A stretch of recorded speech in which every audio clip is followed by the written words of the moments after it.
বিশ্বনবী বললেন, শোনো, পৃথিবী কোনোদিন ধ্বংস হবে না, পৃথিবী কোনোদিন শেষ হবে না, পৃথিবী কোনোদিন তার বিলুপ্তি ঘটবে না যতদিন সমাজে, এলাকায়, সারা পৃথিবীতে 10টি জিনিস না দেখবে ততদিন পর্যন্ত পৃথিবী ধ্বংস, এই কথা বলুন, পৃথিবী ধ্বংস হবে না। উপস্থিত সাহাবায়ে বললেন, ইয়া রাসূলুল্লাহ 10টি জিনিস বলুন, যেই দিন আমাদের গ্রামে এলাকায় 10টি জিনিস দেখে নিব সেই দিন আমি বুঝে নিব আর পৃথিবীর সময় নাই, এবার পৃথিবী বিদায় নিবে। এবার বিশ্বনবী 10টি জিনিস বলতে শুরু করলেন। 1 নম্বরে বিশ্বনবী বললেন, এই বিশ্বে, পৃথিবীতে ধোঁয়ার আবির্ভাব হবে। ধোঁয়া বুঝেন ভাই? মেয়েরা যখন রান্না করে কি বের হয়? ধোঁয়া। তো 1 নম্বরে বিশ্বনবী বললেন, এই বিশ্বে, পৃথিবীতে ধোঁয়ার আবির্ভাব হবে, যেই ধোঁয়াটা সমাজে, এলাকায় 40 দিন পর্যন্ত ছেয়ে থাকবে। নাম্বার 2, বিশ্বনবী 2 নম্বরে বললেন, দাব্বাতুল আরজ, মাটির তল থেকে একটি প্রাণী বের হবে, যেই প্রাণীটি মানুষের সঙ্গে কথা বলবে। 3 নম্বরে বিশ্বনবী বললেন, এই বিশ্বে, পৃথিবীতে দাজ্জালের আবির্ভাব হবে, যার একটা চোখ কানা থাকবে, কপালে লেখা থাকবে কাফির। 4 নম্বরে বিশ্বনবী বললেন, পশ্চিম দিক থেকে সূর্য উদিত হবে। এখন কোন দিকে সূর্য ওঠে? এই কথা বলুন, পূর্ব দিকে। তো 4 নম্বরে বিশ্বনবী বললেন, পশ্চিম দিক থেকে সূর্য উদিত হবে। 5 নম্বরে বিশ্বনবী বললেন, এই বিশ্বে, পৃথিবীতে ঈসা আলাইহিস সালামের আবির্ভাব হবে। 6 নম্বরে বিশ্বনবী বললেন, এই বিশ্বে, পৃথিবীতে ইয়াজুজ মাজুজের আবির্ভাব হবে। 7 নম্বরে বিশ্বনবী বললেন, এই বিশ্বে, এই পৃথিবীতে পশ্চিম দিকে ভূমিকম্প, ভূমিধস হবে। 7-8 নম্বরে বিশ্বনবী বললেন, পূর্ব দিকে ভূমিকম্প, ভূমিধস হবে। 9 নম্বরে বিশ্বনবী বললেন, আরব ভূমিতে ভূমিকম্প, ভূমিধস হবে। 10 নম্বরে বিশ্বনবী বললেন, ইয়ামান থেকে আগুন বের হবে। এই 10টি জিনিস যখন সমাজে, এলাকায়, সারা পৃথিবীতে দেখে নিবে, তখন বুঝে নিবে এবার পৃথিবী বিদায় নিবে, এবার পৃথিবীর সময় শেষ, এবার আমাদের কাছে আর পৃথিবী থাকবে না। তো এবার এখানে যতগুলো লোক আপনারা বসে আছেন, এই 10টি জিনিস আপনারা দেখেছেন কেউ? ভাই দেখেছেন কি? দেখেননি? তাহলে পৃথিবীর সময় এখনো আছে। যেই দিন 10টা জিনিস দেখে নিবে সেই দিন পৃথিবীর সময় শেষ। কিভাবে শেষ হবে পৃথিবীটা, কিভাবে ধ্বংস হবে? এবার একটা আয়াত বলছে, খুব খেয়াল করুন। যেই দিন আমরা 10টা জিনিস দেখে নিব সেই দিন পৃথিবী আমাদের কাছ থেকে বিদায় নিবে, আর পৃথিবী থাকবে না। কিভাবে শেষ হবে, কিভাবে ধ্বংস হবে, একটি আয়াতের মাধ্যমে ক্লিয়ার করে দিয়েছে কে? এই কথা বলেন, বলে দিয়েছে কে? আল্লাহ। এবার আয়াতটা বলছে, খুব খেয়াল করুন, তাহলে বুঝতে পারবেন। আল্লাহ রাব্বুল আলামিন বলেন, ونفخ في الصور فصعق من في السماوات ومن في الأرض إلا من شاء الله ثم نفخ فيه أخرى فإذا هم قيام ينظرون। আল্লাহ রাব্বুল আলামিন বলেন, শোনো, পৃথিবীর সময় যেদিন শেষ হবে, পৃথিবীর টাইম যেদিন শেষ হয়ে যাবে, আমি আল্লাহ রাব্বুল আলামিন একজন ফেরেশতাকে রেডি করে রেখে দিয়েছি। তার নাম হচ্ছে হযরত ইসরাফিল আলাইহিস সালাম। আমি ইসরাফিলকে বলবো, ওই ইসরাফিল, পৃথিবীর সময় শেষ হয়েছে, তুমি এখন সূর ফুঁকে দাও। হযরত ইসরাফিল আলাইহিস সালাম সূর ফুঁকে দিবে। সূর ফোঁকার সঙ্গে সঙ্গে এই বিশ্বে, পৃথিবীতে আপনি যা কিছু দেখতে পাচ্ছেন, আল্লাহ রাব্বুল আলামিন সবকিছুকে নিমিষের মধ্যে ধ্বংস করে দিবে। জোরে বলুন সুবহানাল্লাহ। একটা ফুঁকের মাধ্যমে বিশ্বের সবকিছুকে লন্ডভন্ড করে দিবে কে? এই কথা বলুন, লন্ডভন্ড করে দিবে কে? আল্লাহ। এবার একটা মজার কথা বলছি, খুব খেয়াল করুন। কথাটা কি? সূর 2টা ফুঁকা হবে। কয়টা বললাম?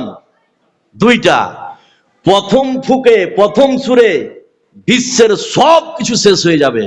মানুষ শেষ, গাছপালা শেষ, পাহাড় শেষ, নদী নালা শেষ, বিশ্বের যা কিছু দেখতে পান, প্রথম ফুঁকে বিশ্বের সবকিছুকে শেষ করে দিবে কে? কথা বলুন, আল্লাহ।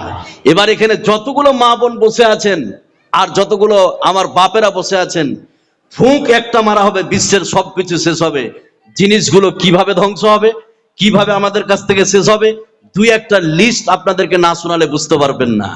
সূর তো একটা ফুঁকা হবে, ফুঁকার সঙ্গে বিশ্বের সবকিছু শেষ। মানুষ কিভাবে শেষ হবে, গাছপালা কিভাবে শেষ হবে, আপনার পাহাড়টা কিভাবে শেষ হবে, 2-1টা আয়াত আপনাকে বলছি। এই আয়াত দুটির মাধ্যমে, কয়েকটা আয়াতের মাধ্যমে আপনি বুঝতে পারবেন যে পৃথিবীর জিনিসগুলো কিভাবে শেষ হবে। এখানে যতগুলো নারী পুরুষ বসে আছেন, ইসরাফিল যখন প্রথম ফুঁক মারবে, মারার সাথে সাথে চাঁদে কোনো আলো থাকবে না, সূর্যের কোনো, কথা বলুন, আলো থাকবে না। সূর্যের আলোতে আমরা দিনে চলাফেরা করি কি করি না? করি। তো ইসরাফিল যখন প্রথম ফুঁক মারবে, মারার সাথে সাথে সূর্যও কোনো আলো থাকবে না, চন্দ্রও কোনো আলো থাকবে না। চন্দ্র এবং সূর্যকে ভেঙে শেষ করে দিবে কে? এই কথা বলেন, শেষ করে দিবে কে? আল্লাহ। সে কথা আল্লাহ পাক বলছেন। তাহলে প্রথম ফুঁক মারার পরে চাঁদও কোনো আলো থাকবে না, সূর্য কোনো আলো থাকবে না, চাঁদও থাকবে না, সূর্যও থাকবে না। এই ঘোষণা আল্লাহ পাক কোরআনে কারীমের মধ্যে বলেছে। খুব লক্ষ্য করুন, আয়াতটা বললে বুঝতে পারবেন। আল্লাহ রাব্বুল আলামিন বলেন, ইয়াসআলু আইয়ানা ইয়াউমুল কিয়ামাতি ফাইদা বারিকাল বাসারু ওয়া খাসাফাল কামারু ওয়া জুমিয়াস শামসু ওয়াল কামার। চক্ষু যেদিন বিস্ফারিত হবে, চাঁদ যেদিন তার আলো হারিয়ে ফেলবে, সূর্য যেদিন তার আলো হারিয়ে ফেলবে, সে সময় আল্লাহ রাব্বুল আলামিন চন্দ্র এবং সূর্যকে একসঙ্গে সংঘর্ষ বাঁধিয়ে দিবেন, চন্দ্র এবং সূর্যকে একসঙ্গে লড়াই করিয়ে দিবেন। এই লড়াই করিয়ে দেওয়ার মাধ্যমে চাঁদ এবং সূর্যকে আল্লাহ পাক খান খান করে ভেঙে শেষ করে দিবে। জোরে বলুন সুবহানাল্লাহ। চাঁদও থাকবে না, সূর্য থাকবে না। এমন কি প্রথম ফুঁক মারার সাথে সাথে বিশ্বে, পৃথিবীতে পানি বলে কোনো জিনিস, এই কথা বলুন, পানি বলে কোনো জিনিস থাকবে না। আপনার 5 তলার উপরে একটা ট্যাঙ্কি বসানো আছে, খুব খেয়াল করুন। 5 তলার উপরে ট্যাঙ্কি বসানো আছে, নিচ থেকে আপনি নলটাকে ঘুরাবেন, কোনো পানি পড়ছে না। কথা বুঝছেন না? ইসরাফিল যখন প্রথম ফুঁক মারবে, 5 তলার উপরে ট্যাঙ্কি, আপনি নলটাকে ঘুরাবেন, কোনো পানি নাই। আপনার টিউবওয়েলটাকে চাপবেন, কোনো পানি বের হবে না। আপনার বালতিতে পানি নাই, জারে পানি নাই, আপনার পুকুরে পানি নাই। ইসরাফিল যখন প্রথম ফুঁক মারবে, বিশ্বের সমস্ত পানিগুলোকে জ্বালিয়ে পুড়িয়ে ছারখার করে দিবে কে? এই কথা বলেন, ছারখার করে দিবে কে? আল্লাহ। সেই কথা আল্লাহ পাক কোরআনের মধ্যে বলছেন। আমার উপস্থাপনাটা 2-1 মিনিট, বিষয় হচ্ছে জান্নাত জাহান্নাম, শুনলে আপনি অবাক হয়ে যাবেন। তাহলে ইসরাফিল যখন প্রথম ফুঁক মারবে, এই বিশ্বে পানি বলে কোনো জিনিস থাকবে না। সে কথা আল্লাহ পাক কোরআনের মধ্যে বলছেন, খুব ভালো করে শুনুন। আল্লাহ রাব্বুল আলামিন বলেন, ইদাস সামাউ ফাতারাত ওয়া ইদাল কাওয়াকিবু তাসারাত ওয়া ইদাল বিহারু ফুজ্জিরাত ওয়া ইদাল কুবুরু বুসিরাত। আকাশ যেদিন বিদীর্ণ হবে, তারকাগুলি যেদিন বিক্ষিপ্ত হয়ে যাবে, আর বিশ্বে যতগুলো পানি আছে, আটলান্টিক মহাসাগর বলেন, প্রশান্ত মহাসাগর বলেন, ভারত মহাসাগর বলেন, সুমেরু কুমেরু, এক কথায় আল্লাহ রাব্বুল আলামিন সমস্ত পানিগুলিকে এক জায়গায় জমা করে দিবেন, আর পশ্চিম দিক থেকে একটি হাওয়া বইয়ে দিবেন। ওই হাওয়াতে পানিতে আগুন ধরে যাবে। বিশ্বে, পৃথিবীতে যতগুলো পানি আছে, আল্লাহ রাব্বুল আলামিন সমস্ত পানিগুলিকে জ্বালিয়ে পুড়িয়ে নিমিষের মধ্যে ধ্বংস করে দিবে। জোরে বলুন সুবহানাল্লাহ। বিশ্বে পানি বলে কোনো জিনিস থাকবে না। এমন কি, এই এই কি হয়েছে? এই মুখ বন্ধ করে একদম। এমন কি এই বিশ্বে, পৃথিবীতে পাথর, ইসরাফিল যখন প্রথম ফুঁক মারবে, এই বিশ্বে, পৃথিবীতে যতগুলো পাহাড় আছে, সমস্ত পাহাড়কে তুলার মতো করে উড়িয়ে দিবে কে? এই কথা বলেন, উড়িয়ে দিবে কে? তাহলে ইসরাফিল যখন প্রথম ফুঁক মারবে, পাহাড় যদি তুলার মতো উঠতে পারে, আপনার 1 তলা 2 তলা বিল্ডিং এর কোনো হুদিস বা ঠিকানা থাকবে? এই কথা বলেন, থাকবে কি? থাকবে না। সমস্ত পাহাড়কে আল্লাহ পাক শেষ করে দিবে। তো জিনিসগুলো এইভাবে ধ্বংস হবে, বিশ্বে, পৃথিবীতে কিচ্ছু নাই, সব শেষ। এবার ইসরাফিলকে বলবে যে দ্বিতীয় সুর ফুঁকে দাও। এবার ইসরাফিল ফুঁক মারবে, সুম্মা নুফিকা ফীহি উখরা ফাইদা হুম কিয়ামুন ইয়ানজুরুন। ইসরাফিল যখন দ্বিতীয় সুর ফুঁকবে, সমস্ত মানুষ কবর থেকে উঠে দাঁড়িয়ে যাবে। আমিও দাঁড়াবো, আপনিও দাঁড়াবেন, আপনার স্ত্রীও দাঁড়াবে, আপনার বউ দাঁড়াবে, আপনার 14 গোষ্ঠী দাঁড়িয়ে যাবে। ইসরাফিল যখন দ্বিতীয় সুর ফুঁকবে, সমস্ত মানুষ কবর থেকে উঠে দাঁড়িয়ে যাবে। সুম্মা নুফিকা ফীহি উখরা ফাইদা হুম কিয়ামুন ইয়ানজুরুন। এই সমস্ত মানুষ কবর থেকে উঠে দাঁড়িয়ে কি বলবে জানেন? আপনিও বলবেন, আমিও বলবো, আপনার স্ত্রীও বলবে, সকলে একটা কথা বলতে শুরু করবে। কি বলবে? সূরা ইয়াসিনের মধ্যে আল্লাহ পাক বলেছেন, খুব ভালো করে শুনুন, খুব মনোযোগ সহকারে শুনুন, না তো বুঝতে পারবেন না।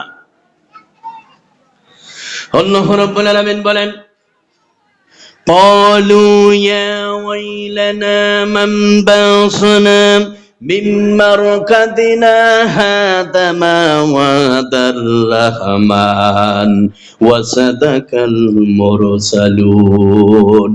ইসরাফিল যখন দ্বিতীয় সুর ফুঁকে দিবে, সমস্ত মানুষ কবর থেকে উঠে দাঁড়িয়ে যাবে, আপনার স্ত্রী আপনি সকলে দাঁড়িয়ে বলতে শুরু করবে, কালু ইয়া ওয়াইলানা মান বাসানা মিন মারকাদিনা হাদা মা ওয়াদা রহমান ওয়া সাদাকাল মুরসালুন।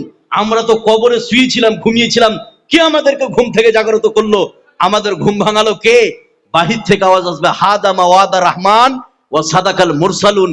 এটা হচ্ছে রহমানের ওয়াদা, এটা হচ্ছে আল্লাহ পাকের ওয়াদা যে একদিন কিয়ামত অনুষ্ঠিত হবে। সে কিয়ামত আজকে অনুষ্ঠিত হচ্ছে। এবার বিশ্বের মানুষ হাসরের ময়দানে উপস্থিত হবে। কোথায়? কথা বলুন। হাসরের ময়দানে উপস্থিত হবে। ওই হাসরের ময়দানে মানুষের বিচার হবে। কি হবে? বিচার হবে। এবার বিচারটা কেমন হবে? কে সুদ খেয়েছে, কে ঘুষ খেয়েছে, কে বেপরদা হয়ে চলেছে, সমস্ত বিচারগুলি করবে কে? আল্লাহ। এবার বিচারটা কিভাবে হবে? খালি একটু খেয়াল করুন, তাহলে বুঝতে পারবেন বিচারটা কত সূক্ষ্ম। আপনি শুনলে অবাক হয়ে যাবেন।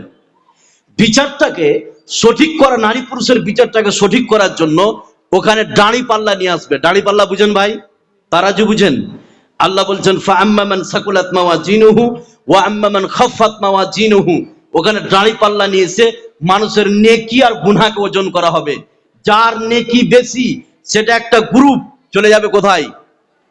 জান্নাতে। কোথায়? জান্নাতে। যাদের গুনাহ বেশি সেটা একটা গ্রুপ, সে চলে যাবে কোথায়? জাহান্নামে। নেকি বেশি চলে গেল জান্নাত, গুনাহ বেশি চলে গেল কোথায়? জাহান্নাম। তাহলে গ্রুপ হবে কয়টা? দুইটো। কোরআনে আরেকটা গ্রুপের কথা বলেছে, সেটা কেমন? একটু মনোযোগ সহকারে শুনলে আপনি বুঝতে পারবেন। নেকি বেশি চলে গেল জান্নাত, গুনাহ বেশি চলে গেল জাহান্নাম। এবার মনে করেন কোন নারী এবং পুরুষ, কোন মেয়ে মানুষ বা ছেলে মানুষ পৃথিবীতে 100টা গুনাহ করেছে আর 100টা নেকি করেছে। ভালো করে শুনুন, 100টা নেকি আর 100টা গুনাহ করেছে। কিয়ামতের ময়দানে দাঁড়ি পাল্লায় যখন একদিকে 100টা নেকি আর একদিকে 100টা যখন গুনাহ চাপিয়ে দাঁড়ি পাল্লাটা উঠানো হবে, সমান সমান হবে না কম বেশি হবে? এই সকলে বলুন, সমান সমান হবে। তাহলে নেকি বেশি জান্নাতে চলে গেল, গুনাহ বেশি জাহান্নামে চলে গেল। যাদের নেকি আর গুনাহ সমান তারা যাবে কোথায়? প্রশ্ন আছে না নাই? এই কথা বলে না, আছে না নাই? তাহলে তারা কোথায় যাবে? সূরা আরাফের মধ্যে বলেছে যে সব নারী পুরুষের কিয়ামতের ময়দানে নেকি আর গুনাহ সমান, তারা যাবে কোথায়? সে কথা আমি একটু পরে বলছি। এবার দুইটা গ্রুপের কথা আমি শুরু করছি। যেই সব নারী পুরুষ জান্নাতের মধ্যে যাবে লাভ কি, আর যেই সব নারী পুরুষ জাহান্নামের মধ্যে যাবে তার শাস্তি কি, পিটানি কি। এতক্ষণ যে আমি কথা বললাম এটা আমার ভূমিকা। এবার দুইটা গ্রুপের কথা আমি শুরু করছি। যারা জান্নাতে যাবে লাভ কি আছে আমি লাভের কথা বলবো, আর যারা জাহান্নামে যাবে তাদের শাস্তি কি, তাদের পিটানি কি, তাদের শাস্তির কথা বলবো। আপনারা শুনতে রাজি আছেন ভাই? আছেন তো? তাহলে একটু ধৈর্য ধরুন, তাহলে বুঝতে পারবেন কথাগুলি। খুব মনোযোগ সহকারে শুনবেন, বুঝতে পারবেন। এই ভলেন্টিয়ার মহিলা যারা আছেন, আপনারা কথা বললেন না তো, আপনাদের চিৎকার আসছে বেশি, খুব কথা কম করে বলবেন। এবার শুনুন মা বোন, একটু খেয়াল করবেন। এবার আপনারা যেই সব নারী পুরুষ জান্নাতের মধ্যে যাবে লাভ কি আছে, কি পাওয়া যাবে জান্নাতে? দুইটা লাভের কথা বলছি। কয়টা লাভ? দুইটা লাভ। তো প্রথম লাভ আমি শুরু করছি। যতগুলো এখানে মানুষ বসে আছেন জান্নাতে যে যারা যাবে তাদের প্রথম লাভ